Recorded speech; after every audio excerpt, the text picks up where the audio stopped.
हम अपनी ज़िंदगी में जब किसी नए काम की शुरुआत करते हैं तो हमसे बहुत सी गलतियां होती हैं।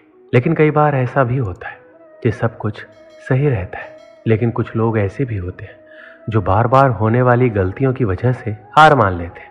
उन्हें ये लगने लगता है कि जिस काम में वो असफल हो रहे हैं वो काम करना उनके वश से बाहर है। लेकिन जो लोग अपनी गलतियों से सीखना जानते हैं वो कभी हार नहीं मानते, बेशक वो काम करने के तरीके को बदल देते हैं। हमें ये बात कभी नहीं भूलनी चाहिए कि किसी भी नए काम की शुरुआत कभी भी आसान नहीं होती और वक्त के साथ साथ हम सब कुछ सीख भी जाते हैं। हमें अपने आप पर विश्वास होना चाहिए कि हम जो काम कर रहे हैं उसमें हमें सफलता अवश्य मिलेगी। अगर हम कुछ नया सोच सकते हैं तो बेशक हम उसे कर भी सकते हैं, लेकिन उसके लिए हमें खुद पर विश्वास होना बहुत ज़रूरी है। शुरुआत में ही हर कोई सफल नहीं हो जाता। जो लोग अपने असफलता से कुछ सीखते हैं वे जिंदगी में बहुत आगे तक जाते हैं, और जो लोग अपने असफलता की वजह से पीछे हट जाते हैं वो लोग कभी आगे नहीं बढ़ पाते। हमें पता होना चाहिए कि सफलता के साथ साथ असफलता भी जुड़ी होती है। जब भी असफलता हमको चारों तरफ से घेर लेती है तो उस समय हमको आगे बढ़ने के लिए मोटिवेशन की जरूरत होती है, क्योंकि बिना मोटिवेशन के हम परेशानियों और कठिनाइयों में उलझ कर ही रह जाते हैं और हमको कोई रास्ता नजर नहीं आता है। श्री कृष्ण कहते हैं, यदि आप जीवन में आगे बढ़ना चाहते हैं और सफलता को हासिल करना चाहते हैं तो आपके जीवन में लक्ष्य का होना बहुत ही जरूरी है, क्योंकि बिना लक्ष्य के आप अपने समय को बर्बाद करते हैं और आप किसी भी कार्य को बेहतर ढंग से नहीं कर पाते। यदि आप अपने लिए सही लक्ष्य का निर्धारण करते हैं तो आप अपने समय का बेहतर ढंग से सदुपयोग करते हैं, सफलता को प्राप्त कर सकते हैं। अगर आपने अभी तक अपने लिए कोई लक्ष्य नहीं निर्धारित किया है तो आज से ही अपने लिए एक लक्ष्य का निर्धारण करें और उस लक्ष्य को हासिल करने के लिए पूरी कोशिश करें। अगर आप अपने लिए बड़े लक्ष्य निर्धारित करते हैं तो उन लक्ष्यों को छोटे छोटे टुकड़ों के अंदर बांट लें और सबसे पहले छोटे लक्ष्य से कार्य करना शुरू करें, और कुछ समय बाद आप देखेंगे आप बड़े बड़े लक्ष्यों को भी आसानी से प्राप्त कर सकते हैं। श्री कृष्ण कहते हैं, यदि आप किसी भी काम को लेकर बहुत ही ज़्यादा चिंतित हैं तो आपके दिमाग में सिर्फ उस कार्य के बारे में ही विचार आते रहते हैं और उसकी वजह से आप सही और गलत फर्क नहीं कर पाते, जिसकी वजह से आपके लिए सही निर्णय लेना काफ़ी मुश्किल हो जाता है और आप उस समय के अंदर अपने लिए कुछ गलत निर्णय ले लेते हैं, जिसकी वजह से आप कभी भी सफलता को हासिल नहीं कर पाते। तो आपको जीवन में कभी भी किसी भी कार्य को लेकर बहुत ही ज़्यादा चिंता नहीं करनी चाहिए। आपको सिर्फ और सिर्फ अपने लक्ष्य पर फोकस करना चाहिए ताकि आप लक्ष्य प्राप्ति की ओर आसानी से अग्रसर हो सके। श्री कृष्ण कहते हैं, यदि आप जीवन के अंदर सफलता को हासिल करना चाहते हैं तो आपको एक बात हमेशा याद रखनी है, आपको हमेशा अपने दिल की सुननी चाहिए और उस कार्य को दिमाग से करना चाहिए। जबकि बहुत से लोग दिमाग की सुनते हैं और दिल से कार्य करते हैं, जिसकी वजह से उनको हमेशा परेशानियों का सामना करना पड़ता है। जब आप अपने दिल की बात सुनते हैं और किसी भी कार्य की शुरुआत करते हैं तो आप उस कार्य के अंदर अपना 100% लगा देते हैं, और यदि आप किसी कार्य के अंदर अपना 100% लगाते हैं तो आपको एक ना एक दिन सफलता जरूर मिलती है। ज़्यादातर लोग दूसरों के डर की वजह से कभी भी अपने दिल की बात नहीं सुन पाते और हमेशा ऐसे कार्य करते हैं जो उनको कभी भी खुशी नहीं देते, और ऐसे कार्य करने चाहिए जो आपको लंबे समय तक खुशी दे सके।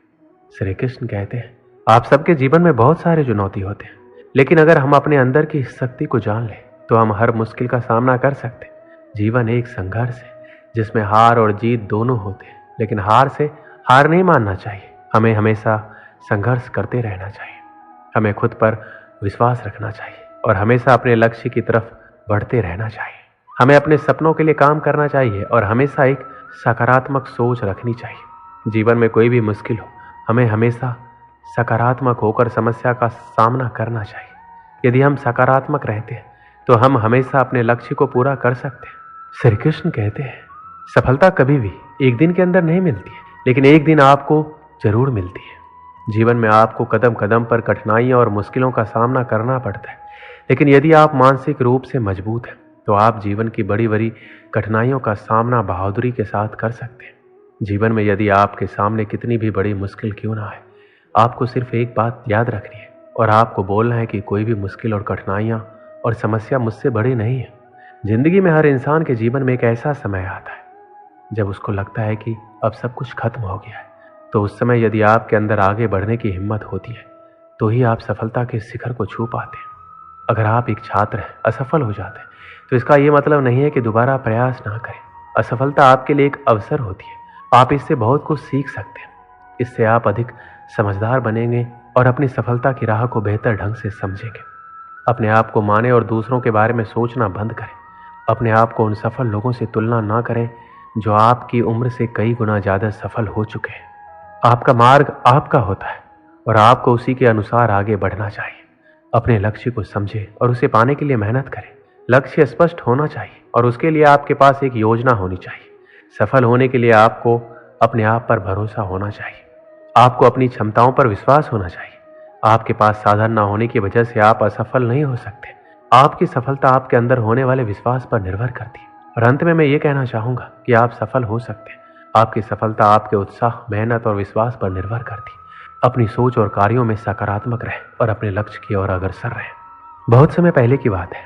भारत के सुदूर दक्षिण में एक छोटा सा राज्य स्थित था। राजा द्वारा राज्य का संचालन शांतिपूर्वक हो रहा था। एक दिन अचानक उसे खबर मिली कि एक बड़े राज्य की सेना की एक बड़ी टुकड़ी उसके राज्य पर आक्रमण के लिए आगे बढ़ रही है। वो घबरा गया क्योंकि उसके पास उतना सैन्य बल नहीं था जो उतनी बड़ी सेना का सामना कर सके। उसने सेनापति को बुलाया। सेनापति ने पहले ही हाथ खड़े कर दिए। वह बोला, महाराज, इस युद्ध में हमारी हार निश्चित है। इतनी बड़ी सेना के सामने हमारी सेना टिक नहीं पाएगी, इसलिए इस युद्ध को लड़ने का कोई औचित्य नहीं है। हमें अपने सैनिकों के प्राण गंवाने के बजाय पहले ही हार स्वीकार कर लेनी चाहिए। सेनापति की बात सुनकर राजा बहुत निराश हुआ। उसकी चिंता और बढ़ गई। उसे समझ नहीं आ रहा था कि क्या करें क्या ना करें। अपनी चिंता से छुटकारा पाने के लिए वह राज्य के संत के पास गया। संत को उसने पूरी स्थिति से अवगत कराया और बताया कि सेनापति ने युद्ध के पहले ही हाथ खींच लिया है। यह सुनकर संत बोले, राजन, ऐसे सेनापति को तुरंत उसके पद से हटाकर कारागृह में डाल देना चाहिए। ऐसा सेनापति जो बिना लड़े हार मान रहा है, उसे सेना का नेतृत्व करने का कोई अधिकार नहीं है। किंतु गुरुवर, यदि मैंने उसे कारागृह में डाल दिया तो सेना का नेतृत्व कौन करेगा? संत बोला, राजन, तुम्हारी सेना का नेतृत्व मैं करूंगा। राजा सोच में पड़ गया कि संत युद्ध कैसे लड़ेंगे। उसने कभी युद्ध नहीं किया, किंतु कोई विकल्प ना देख उसने संत की बात मान ली और अपनी सेना का सेनापति बना दिया। सेनापति बनने के बाद संत ने सेना की कमान संभाल ली और सेना के साथ युद्ध के लिए तैयार कर दिया। रास्ते में एक मंदिर पड़ा। मंदिर के सामने संत ने सेना को रोका और सैनिकों से बोला, यहाँ कुछ देर रुको, मैं मंदिर में जाकर ईश्वर से पूछ कर आता हूँ, हमें युद्ध में विजय प्राप्त होगी या नहीं। ये सुन सैनिकों ने चकित होकर पूछा, मंदिर में तो भगवान की पत्थर की मूर्ति है, वह कैसे बोलेगी? इस पर सेना की कमान संभाल रहे संत ने कहा, मैंने अपनी सारी उम्र दैवीय शक्तियों से वार्तालाप किया है, इसलिए मैं ईश्वर से बात कर लूंगा। तुम लोग यहीं रुककर मेरी प्रतीक्षा करो।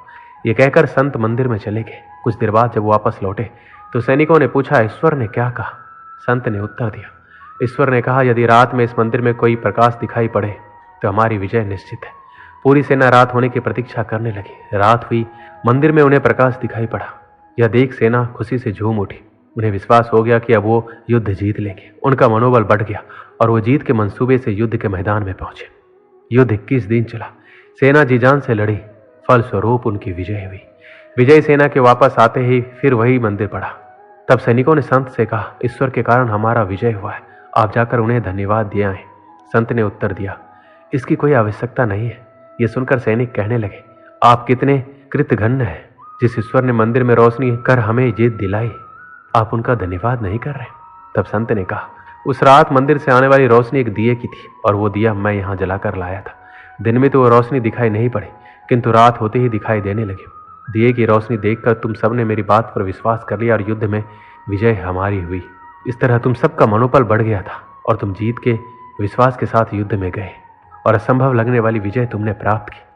इस कहानी से हमें क्या सीख मिलती है? खुद पर विश्वास रखो और परिश्रम करते रहो। विश्वास की विजय होगी। हमारी सोच ही आगे चलकर वास्तविकता का रूप लेती है, इसलिए हमें अपनी सोच पर ध्यान देना चाहिए। सदा सकारात्मक सोचें ताकि सकारात्मक परिणाम मिले। दोस्तों, इस वीडियो में बस इतना ही। मिलते हैं अगली वीडियो में। अपना ख्याल रखिएगा। जय श्री कृष्ण।